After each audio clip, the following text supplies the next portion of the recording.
আমার একটি চমৎকার আধ্যাত্মিক অভিজ্ঞতা হয়েছিল, যা আমাকে একদিন নিয়ে গেল আধ্যাত্মিক পথের সন্ধানে। অতঃপর আমি খ্রিস্ট ধর্ম বেছে নিলাম। আমি কিছু সমস্যা লক্ষ্য করেছিলাম যখন আমি বাইবেল পড়া শুরু করেছিলাম। যিশু খ্রিস্ট ধর্ম প্রচার করেননি। তিনি অবতার প্রচার করেননি। তিনি তৃত্ব প্রচার করেননি। তিনি প্রায়শ্চিত্তের ধারণা প্রচার করেননি। এবং এটি তো কলঙ্কজনক। খ্রিস্টানরা সাধারণত জানেন না তাদের নিজেদের পণ্ডিতরা এ বিষয়ে কি বলছেন। আমি জন্মেছি এসেক্সে, লন্ডনের পূর্ব একটি প্রদেশ। কিছু বছর ধরে আমি কন্টেন্ট তৈরি করছি ব্লগিং থিওলজি নামে, যাতে রয়েছে আব্রাহামিক ধর্মগুলোর সম্পর্কে, জুডিজম, ইসলাম এবং খ্রিস্ট ধর্ম শিক্ষামূলক দৃষ্টিকোণ থেকে। আমি একটি খ্রিস্টান পরিবারে বেড়ে উঠেছি। আমি খ্রিস্টান থিওলজি অধ্যয়ন করেছি বিশ্ববিদ্যালয়ে এবং দর্শন বিশ্ববিদ্যালয়ের একজন খ্রিস্টান হিসেবে। কিন্তু শেষ পর্যন্ত আমি ইসলাম গ্রহণ করি, আলহামদুলিল্লাহ। ২০ বছর বয়সে আমি একজন পূর্ণজন্ম খ্রিস্টান হয়েছিলাম। প্রাপ্তবয়স্ক হিসেবে আমি কোনো সাধারণ খ্রিস্টান ছিলাম না। আমি আমার বিশ্বাসকে খুব গুরুত্বের সাথে নিতাম এবং একদিন খুব চমৎকার একটি আধ্যাত্মিক অভিজ্ঞতা পেলাম, যা আমাকে একটি আধ্যাত্মিক পথ অনুসন্ধানে নিয়ে গেল এবং আমি খ্রিস্টানিটি বেছে নিলাম কারণ এটি আমার চিরাচরিত ধর্ম ছিল। সাধারণত খ্রিস্টানিটি, তাই আমি খ্রিস্টান হলাম এবং ইভাঞ্জেলিক্যাল নামক একটি গির্জা যেতাম। আমি সবসময় গির্জা যেতাম এবং বিশ্বাস করতাম যিশুই আল্লাহ। আমি তৃত্ববাদে এবং অবতারে বিশ্বাস করতাম এবং বাইবেল খুব যত্ন সহকারে পড়তাম। এটি বেশ কয়েক বছর ধরেই চলছিল। খ্রিস্টানিটির আগে কিশোর বয়সে আমি একজন নাস্তিক ছিলাম এবং তারপর আমি ২০ বছর বয়সে, মনে পড়ে, এক সকালে, রবিবার দিন সকাল, আমি সাইকেল চালিয়ে বাসায় ফিরছিলাম লন্ডনের একটি পার্টি থেকে, সারা রাত পার্টি করে, এবং আসার পথে ইসলিংটনে একটি সুন্দর গির্জা দেখলাম। এখান থেকে খুব একটা দূরে নয় এবং আমি ভাবলাম একটু ভিতরে যাব, কারণ আমি বেশ কৌতূহলী ছিলাম। আমি ভিতরে ঢুকলাম, পিছনে বসলাম এবং হঠাৎ করেই আমি এক আধ্যাত্মিক শক্তি অনুভব করলাম। মনে হচ্ছিল যেন মহব্বত আমাকে টানছে, আমাকে খুব খুব কাছে টানছিল, এবং যা আমি চাই না। ইচ্ছে হচ্ছিল যেন বলি, না শুকরিয়া। যদি আমি আর কিছুক্ষণ থাকি তো কেঁদেই ফেলতাম। এটা এতটাই শক্তিশালী ছিল। তাই দ্রুত আমি ওখান থেকে চলে গেলাম। এটা যিশুকে নিয়ে নয়, বরং অন্যরকম একটা সুখ অনুভূতি ছিল, যা সত্যি অসাধারণ ছিল। তো আমি পরের সপ্তাহে আবার গেলাম, অসাধারণ সেই মহব্বতের টানে। কিন্তু এবার কিছুই হয়নি। তবে আমি বুঝতে পারলাম এটা অলৌকিক এক অনুভূতি ছিল, যা আমাকে নিয়ে যাচ্ছে অলৌকিক এক বিশ্বাস এবং আধ্যাত্মিক জীবনে। যেহেতু আমি বংশগতভাবেই খ্রিস্টান, তো আমি গির্জায় যাওয়ার সিদ্ধান্ত নিলাম। আমি ইসলাম সম্পর্কে কিছুই জানতাম না তখন। অতঃপর আমি খ্রিস্টান ধর্ম গ্রহণ করলাম। যখন আমি বাইবেল পড়া শুরু করলাম, আমি কিছু সমস্যা লক্ষ্য করছিলাম। এছাড়া তাতে আর তেমন গুরুত্বপূর্ণ কিছু ছিল না। কিন্তু শেষ পর্যন্ত আমি ইসলামকে আবিষ্কার করি। আল্লাহ তাআলা আমাকে ইসলামের পথ দেখান।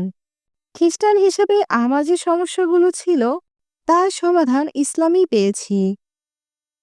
তাই আমি ধর্ম পরিবর্তন করি। এখন আমি যা বলবো তা পণ্ডিতগণ বলছেন, ইতিহাসবিদ আবিষ্কার করেছেন। আমার মনে হয় যে যীশু খ্রিস্ট খ্রিস্টান ধর্ম প্রচার করেনি। তিনি গির্জা প্রতিষ্ঠা করেননি। উদাহরণস্বরূপ, একটিমাত্র গসপেল ছাড়া কোনো গসপেলেই যীশু গির্জা সম্পর্কে বলেননি। প্রাচীনতম গসপেলেতেও যীশুখ্রিস্ট গির্জা সম্পর্কে কোনো কথাই বলেননি এবং তিনি খ্রিস্ট ধর্ম প্রচার করেননি। তিনি প্রচার করতেন আল্লাহ তাওহীদ, অর্থাৎ আল্লাহর একাত্মবাদ সম্পর্কে। তিনি মিথ্যাচারের বিরুদ্ধে নিয়াত, উদ্দেশ্য, সততা, প্রতিবেশীর প্রতি সম্প্রীতি এবং আল্লাহর প্রেম প্রচার করতেন। তাই এটি ছিল এক প্রকার পূর্ণ নবীকরণ আন্দোলন। ইহুদি ধর্মের মধ্যে এই আধ্যাত্মিক পুনর্নবীকরণ আন্দোলন। তাই যদি আপনি যিশুর ধর্ম বলতে চান, তবে আমরা তাকে ইহুদি ধর্ম বলবো, বা ইসরায়েলিদের বিশ্বাস। বেশিরভাগ ইতিহাসবিদদের মতে তিনি অবতারের প্রচার করেননি, তিনি তৃতীয়বাদের প্রচার করেননি, তিনি প্রায়শ্চিত্তের ধারণা প্রচার করেননি। খ্রিস্টান ধর্মের সমস্যা হলো যিশুতে আল্লাহর মানব রূপে আবির্ভাবের ধারণাটি। এটি একটি নতুন ধারণা। যিশুর সময়কালে এটি ছিল না। এটি কেবল গসপেল অব জনে পাওয়া যায়। এটি হলো সর্বশেষ লেখা গসপেল। প্রাচীন ম্যাথিউ, মার্ক এবং লুক গসপেলগুলোতে মার্ক সবচেয়ে প্রাচীন, কোনো অবতার নেই, এবং সবচেয়ে কম ঐতিহাসিক গসপেল হল গসপেল অব জন।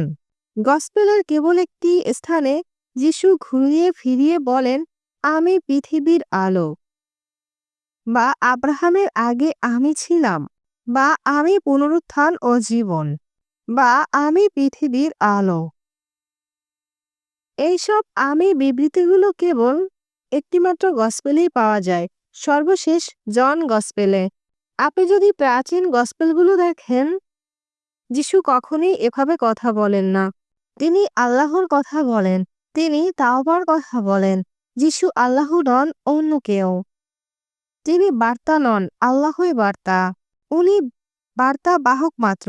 উনি নিশ্চিতভাবে আল্লাহর একজন নবী, কিন্তু উনি আল্লাহ নন। জন বাইবেলে এটা একটু বেশি কঠিন এবং জটিল হয়ে ওঠে, যেখানে যিশু একটি অলৌকিক চরিত্র হিসেবে ফুটে ওঠে। গসপেলের শুরু হয় এভাবে, শুরুতে একটা ওহী ছিল, ওহী আল্লাহর ছিল এবং ওহী আল্লাহ, এবং ওহী দেহ ধারণ করে আমাদের মধ্যে বসবাস করেন, ইত্যাদি ইত্যাদি। এখন এগুলো ছিল অনেক পরের লেখা, এবং যিশু আসলে যদি এমন আশ্চর্যজনক কথাবার্তা প্রচার করে থাকেন যেমনটা জনের দাবি করা হয়েছে, তবে তা অন্য কেউ কেন রিপোর্ট করেনি? তো আমরা প্রাচীন গসপেলগুলোতে, উদাহরণস্বরূপ গসপেল অব লুক, সম্পূর্ণ লুক গসপেলে যিশু কখনোই সেভাবে কথা বলেননি। তিনি নিজেকে কখনোই এত বড় করে বলেননি। তিনি আল্লাহর কথা বলেছেন। তিনি কখনোই নিজেকে আল্লাহ দাবি করেননি। তিনি শুধু একজন পয়গম্বর, এবং কখনোই বলেননি যে আমি পথ, সত্য এবং জীবন। তাই দুঃখজনক বিষয় হলো, অন্য গসপেলের চেয়ে জন গসপেলটি খ্রিস্টানদের দ্বারা প্রচারের জন্য বেশি ব্যবহৃত হয়। উদাহরণস্বরূপ আমেরিকান ধর্মপ্রচারক, যাকে আমি কয়েক বছর আগে লন্ডনে দেখেছিলাম, উনি বলতেন যিশু বলেছেন আমি পৃথিবীর আলো, এবং তার পণ্ডিতরা বলবে না, তিনি সম্ভবত তা বলেননি, সেটি ঐতিহাসিক নয়, এবং এটি একটি কলঙ্কজনক ব্যাপার। খ্রিস্টানরা মূলত জানেই না যে তাদের নিজেদের পণ্ডিতরা এই সম্পর্কে কি বলছেন। এটি চিন্তার বিষয়, কারণ তারা যদি মিথ্যা গল্পগুলি বিশ্বাস করে, তাহলে এখন আপনি তাদের কিভাবে বিশ্বাস করাবেন যে গসপেলে রয়েছে মিথ্যা গল্প?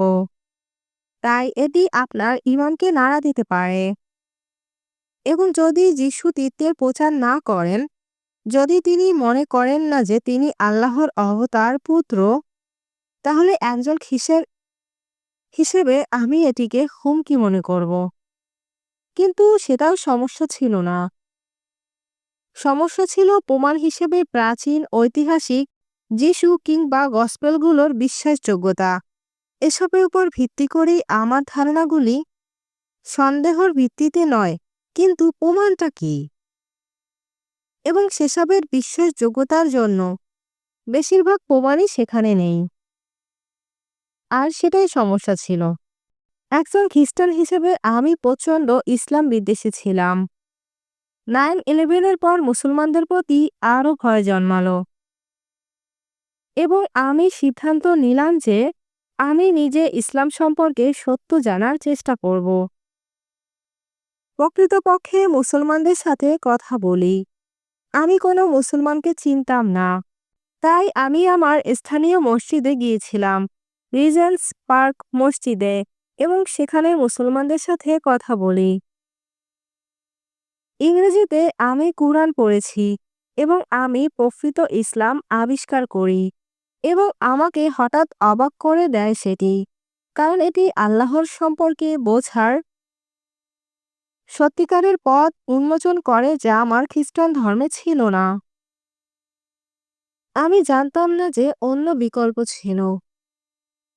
আমি জানতাম না যে ইসলামেও যিশু এবং তার মাকে উচ্চ মর্যাদায় রাখা হয়েছে। কুরআনে একটি সম্পূর্ণ অধ্যায় মারিয়ামের নামে, যা ইংরেজিতে ম্যারি। তো এই ধরুন, এটাই ছিল আমার উত্তর, কিছু গভীর প্রশ্নের উত্তর যা এখনও খ্রিস্টান ধর্মতত্ত্ববিদদের এবং উচ্চ পর্যায়ের বিশপদের বিভ্রান্ত করে। উদাহরণস্বরূপ, পৃথিবীতে দুঃখ কষ্টের সমস্যা, মন্দের সমস্যা। খ্রিস্টানরা মূলত এই ধারণা রাখে যে ঈশ্বর খুবই প্রেমময়।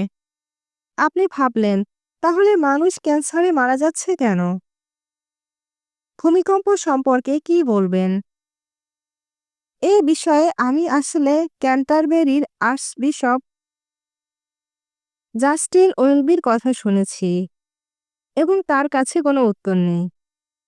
এটি হতাশাজনক মনে করি আমি, কারণ কেবল নই, যদি কুরআন থেকে এর উত্তর তারা নেয় তবে আমি একটুও মাইন্ড করব না।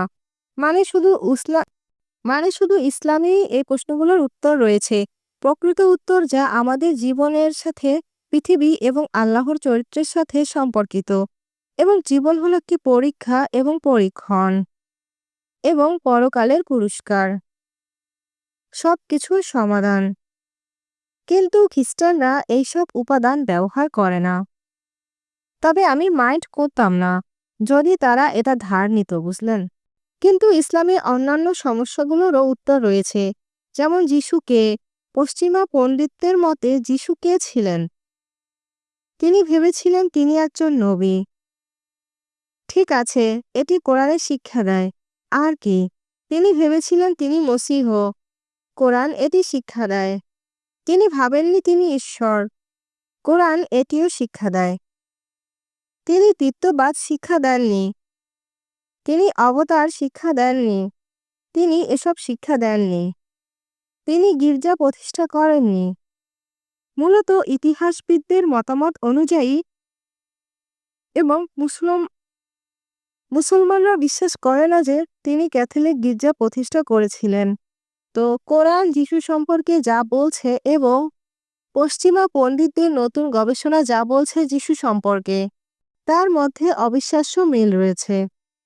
এবং আমি মনে করি এটা কোরআনের একটা মিরাকেল, যা নিয়ে খুব একটা আলোচনা হয় না। অবশ্যই কোরআনের অনেক মিরাকেল নিয়ে আলোচনা হয়, সেগুলো তো আছেই। আমার জন্য এটিও একটি। প্রথমে প্রায়শ্চিত্তের বিষয়টি মোকাবেলা করা যাক, এবং আমি খ্রিস্টানদের থেকে জানা একটি সংস্করণ উপস্থাপন করছি।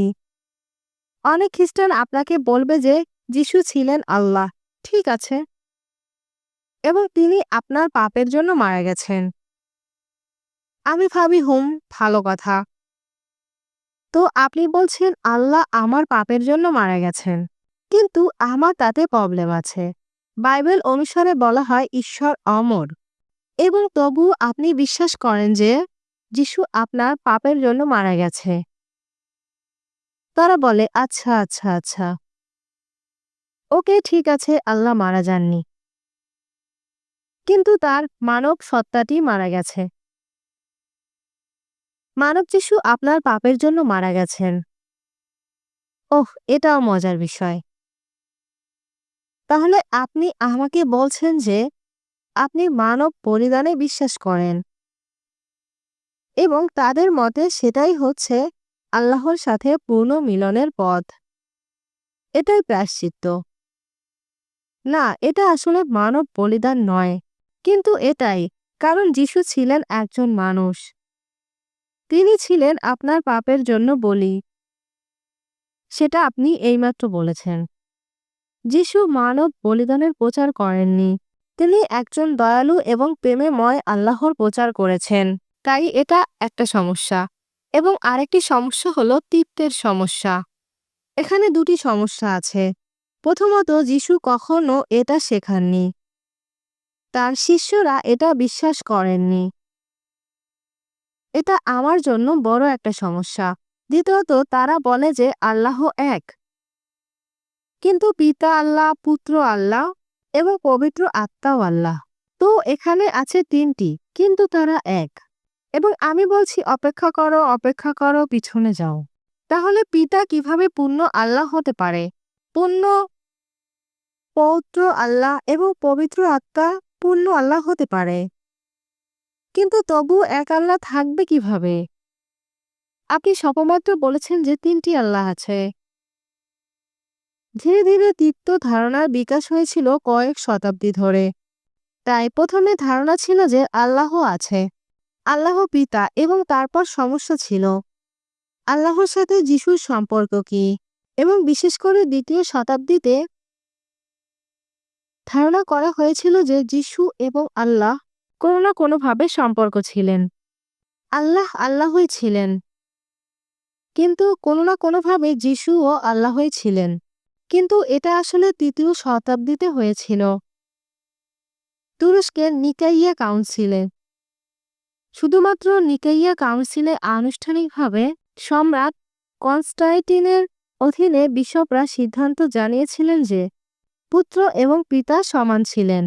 তারা তাদের একই পদার্থ ছিল, অথবা গ্রিকে হোমোউসিয়ন। হোমো মানে একই এবং উসিয়া মানে পদার্থ। তাই পুত্র এবং পিতা একই পদার্থ ছিলেন, অর্থাৎ এভাবে যিশু ছিলেন আল্লাহ। মানুষ প্রায় বলে নিকাইয়া তৃতীয় সম্পর্কে ছিল। তা ছিল না। নিকাইয়া কাউন্সিল তৃতীয় উল্লেখ করেনি। তারপরে চ্যালকিডন কাউন্সিলে এবং কনস্টান্টিনোপল কাউন্সিলে এসেছিল। নিকাইয়াতে তারা কথা বলেছিল পুত্র এবং পিতার সম্পর্ক নিয়ে, এবং বাইবেলে ছিল একমাত্র তৃতীয় সম্পর্কিত আয়াত। কারণ ছিল একটাই, এটি ভুল ছিল। এটি পরে যোগ করা হয়েছিল এবং আমরা জানি এটা। এটি হলো 1 জন 5 থেকে 7। যদি আপনি আপনার আধুনিক বাইবেলগুলোতে দেখেন, অধিকাংশ আধুনিক বাইবেলে এখন এটি বাদ দেওয়া হয়েছে। কিন্তু এটি বলে 3টি আছে, যারা সাক্ষী দেয় স্বর্গে পিতা, বাক্য এবং আত্মা, অর্থাৎ পিতা, পুত্র এবং পবিত্র আত্মা। কিন্তু এটি একটি তৈরি আয়াত, যা সবাই এখন একমত, শুধুমাত্র মৌলবাদীরা বাদে, যা বাইবেলে যোগ করা হয়েছিল। আপনি যদি তৃতীয়বাদের এই আয়াতটি সরিয়ে নেন, যা সব পণ্ডিতরাই করে, তাহলে বাইবেলে তৃতীয়বাদ সম্পর্কে কিছুই নেই। আপনি বলেছেন যে গসপেল লেখকরা 4টি গসপেল অজ্ঞাতনামা। উদাহরণস্বরূপ ম্যাথিউ গসপেলের কথাই ধরুন। নতুন নিয়মের প্রধান উদাহরণ নতুন নিয়মের প্রথম বই। এটি কখনোই বলে না যে এটি কার, কে লিখেছে। আমি যে খ্রিস্টানদের সাথে কথা বলি, তারা আমার সাথে একমত নন এ ব্যাপারে। তাই আমি বলি ঠিক আছে, আমি অপেক্ষা করব। আমাকে গসপেলের যে কোনো অংশে দেখান যেখানে লেখকের নাম বলা আছে। হ্যাঁ হ্যাঁ, আছে। জন গসপেলে বলা আছে।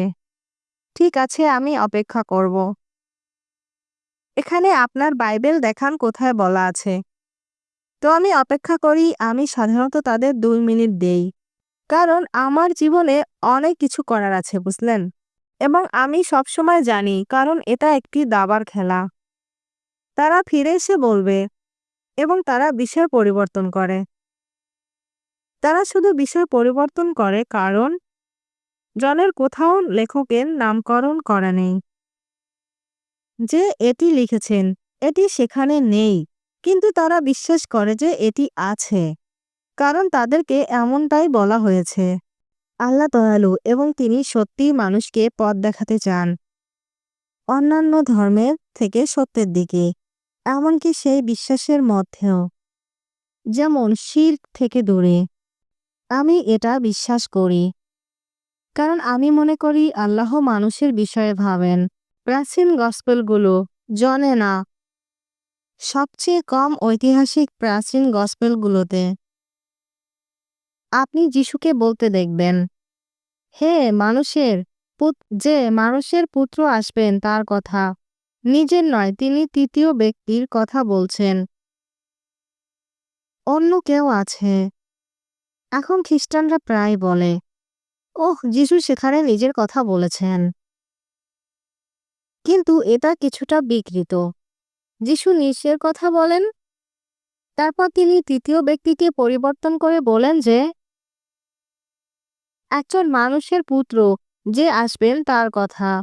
বাট ইরমানের মতো লোকেরা এবং অন্যান্যরা, আমেরিকান নতুন নিয়মের পণ্ডিতরা বলেছেন যিশু অন্য কাউকে নিয়ে কথা বলেছেন যে আসতে চলেছেন। নতুন নিয়মের গ্রিক ভাষায় মুহাম্মদ শব্দটি একেবারেই উল্লেখিত নয় এবং এই গসপেলগুলো বিকৃত ও পরিবর্তিত হওয়া সত্ত্বেও আমরা কিন্তু এখনো শক্তিশালী ইঙ্গিত দেখতে পাই যে যিশু অন্য কাউকে নিয়ে কথা বলেছিলেন এবং সেটি ঐতিহাসিক। এবং জনের অধ্যায় 14 এবং তারপরে আমরা দেখি যিশু ছাড়াও অন্য কাউকে নিয়ে কথা বলা হচ্ছে যে আসতে চলেছে। তাই চিহ্নগুলি সেখানে আছে, এমনকি আমাদের কাছে যে গসপেলগুলো আছে তাতেও। আমি যে জিনিস আবিষ্কার করেছি যা আমাকে অপ্রত্যাশিতভাবে সম্পূর্ণরূপে মুগ্ধ করেছে তা হলো হযরত মুহাম্মদ সাল্লাল্লাহু আলাইহি সাল্লামের জীবন এবং শিক্ষা। জানেন, যখন আমরা টেলিভিশনে ও পশ্চিমা সাহিত্যে মহান ঐতিহাসিক ব্যক্তিদের সম্পর্কে কথা বলি, বুঝলেন, তারা প্লেটো থেকে শুরু করে সিজার, জুলিয়াস সিজার এবং আলেকজান্ডার দ্য গ্রেট সম্পর্কে কথা বলেন। এরপর তারা নেপোলিয়ান বোনাপার্টে লাফ দেন। তারা কখনো নবীজি সাল্লাল্লাহু আলাইহি সাল্লামের কথা উল্লেখ করে না। তারা কখনোই উল্লেখ করে না এবং আমি ভাবছি এটা অসাধারণ। তিনি একই অঞ্চল থেকে আসেন যেখানে যিশু এসেছিলেন, যেখান থেকে মূসা এসেছিলেন এবং তাকে উপেক্ষা করা হয়। এবং আপনি যদি তার সিরাহ, তার জীবনী, যা ভালোভাবে প্রমাণিত এটি মিথ্যা নয়। আমরা জানি তার অস্তিত্ব সত্যিই ছিল। সবচেয়ে অসাধারণ মানব জীবন। এই মানুষের শিক্ষাটি আমি গসপেলে যা পড়েছি তার সাথে খুব পরিচিত মনে হচ্ছে। যেমন লুকে বা ম্যাথিউতে গসপেলে অনেক সত্য বিষয় আছে এবং আমি মনে করি এখনো আছে। তাই যখন আমি মুহাম্মদ সাল্লাল্লাহু আলাইহি সাল্লামের শিক্ষাটি দেখলাম, আমি একটি প্রামাণিক আধ্যাত্মিক শিক্ষকের চিহ্নগুলো চিনতে পেরেছিলাম এবং সেটিই ছিল আমার ইসলাম গ্রহণের কারণ। কারণ আমি যিশু এবং মুহাম্মদ সাল্লাল্লাহু আলাইহি সাল্লামের মধ্যে একটা সংযোগ দেখেছি। যদি যিশু একজন নবী হয়ে থাকেন তবে মুহাম্মদ সাল্লাল্লাহু আলাইহি সাল্লামও ছিলেন। যদি মূসা একজন নবী হয়ে থাকে নিশ্চিতভাবে মুহাম্মদ সাল্লাল্লাহু আলাইহি সাল্লামও নবী ছিলেন। কারণ তারা একই, তারা পরিবর্তনযোগ্য। তারা উভয়ই জাতির প্রধান, তারা ছিলেন সেনাপতি। তারা দুজনেই ছিলেন আইন প্রণেতা, ছিলেন আধ্যাত্মিক গাইড। তারা ছিলেন পিতা। পার্থক্য হলো মূসাকে ইসরায়েলের জন্য পাঠিয়েছিলেন এবং মুহাম্মদ সাল্লাল্লাহু আলাইহি সাল্লামকে পাঠিয়েছিলেন সমগ্র মানবজাতির জন্য। একটি দিনের ঘটনা যা আমাকে সত্যিই মুগ্ধ করেছে সেটি হলো যেদিন তিনি এবং তার সাথীরা এবং উম্মায় মক্কায় প্রবেশ করেন, যখন তারা অবশেষে মক্কা ফিরে পেয়েছিলেন এবং তারা মক্কা জয় করেছিলেন। তিনি তার শত্রুদের সাথে যেভাবে আচরণ করেছিলেন। পশ্চিমা অনেক মানুষ ইসলাম সম্পর্কে খুব নেতিবাচক মন্তব্য করেন। তারা সব আমি নিশ্চিত মুহাম্মদ সাল্লাল্লাহু আলাইহি সাল্লাম তারা শত্রুদের হত্যা করেছিল বা কিছু একটা। যোসেফ যখন মিশরের দ্বিতীয় সর্বাধিক শক্তিশালী মানুষ ছিলেন এবং তার ভাইয়েরা যারা তার সাথে বিশ্বাসঘাতকতা করেছিলেন এবং তাকে দাসত্বে বিক্রি করে দিয়েছিলেন এবং মৃত বলে ছেড়ে দিয়েছিলেন, তিনি এই নিজ মানুষদের সাথে কিভাবে আচরণ করেছিলেন, ক্ষমা করে দিয়েছিলেন এবং তিনি তাদের দয়া দেখিয়েছেন। এবং এটাই ছিল সেই উদাহরণ যা হযরত মুহাম্মদ সাল্লাল্লাহু আলাইহি সাল্লাম স্পষ্টতই প্রতীয়মান হয় যে যখন তিনি মক্কা জয় করেছিলেন, মূর্তি পূজারীদের চেয়েও বেশি ক্ষমতাবান, সর্বোচ্চ ক্ষমতার অধিকারী হওয়া সত্ত্বেও তিনি তাদেরকে ধ্বংস করতে পারতেন, কিন্তু তা করেননি। তিনি তাদের দয়া দেখিয়েছিলেন। এটা যা হযরত মুহাম্মদ সাল্লাল্লাহু আলাইহি সাল্লামের উত্তম চরিত্রের একটি দৃষ্টান্ত। এবং আমি শুধু চাই পশ্চিমা দুনিয়া এটা সম্পর্কে জানুক। মুসলিম বিশ্ব এটা সম্পর্কে জানে, কিন্তু পশ্চিমা দুনিয়া জানে না। তারা সত্যিই হতভাগা যে তারা এটা জানে না।